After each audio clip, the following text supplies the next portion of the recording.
Atlanta Braves bring back 2021 World Series MVP Jorge Soler in a deal, and also Luke Jackson, who was part of that team as well, for Tyler Mastic and Sabin Sabelos. Jorge Soler this season, it's been a down year for him, no doubt about it, in his first season over there with the San Francisco Giants. After last year, he had a big year with the Marlins, 36 home runs, 75 RBIs, a .250 average, and a .341 on base. But this season, 12 home runs, 10 RBIs, 57 runs, a stolen base, a .240 average, and a .330 on base. And now he joins the Atlanta Braves.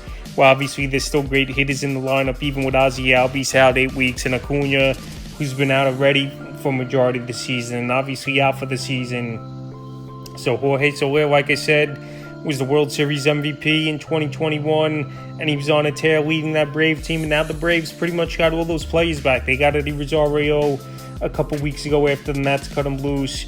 Adam Duvall, he's been back on the roster this season, and now you get Jorge Soler and Luke Jackson. So I believe Soler's value in fantasy will go up. He plays in a smaller park, in a better lineup, and you know it's hard to hit the baseball over there in San Francisco.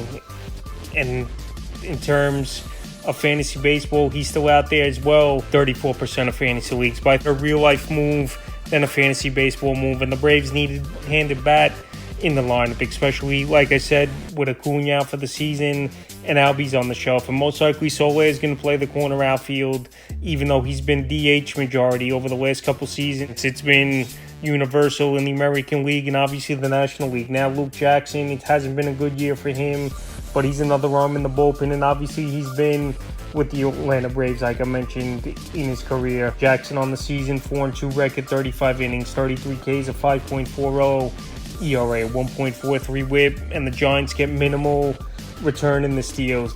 Sabelos, he's the number 17 prospect in the Atlanta Braves system, and the lefty Tyler Mazick, he's been hurt for a while now with the elbow injury, and most likely out for the season. So it's pretty much a salary dump deal for the San Francisco Giants, where the Braves are going to pay the next couple years to the contract for Jorge Soler, and they get another power bat in the lineup that can make up a little bit for Acuna's absence. So Jorge Soler, the 2021 World Series MVP, traded back to the Atlanta Braves, and we'll see if the Braves can go on a run once again. Again, Jorge Soler once again towards the MLB trade deadline, like where right now they're holding on to that first wild card by a half game, and we'll see if Soler once again could pay big dividends for the remainder of the 2024 season and the next couple years that he's under contract.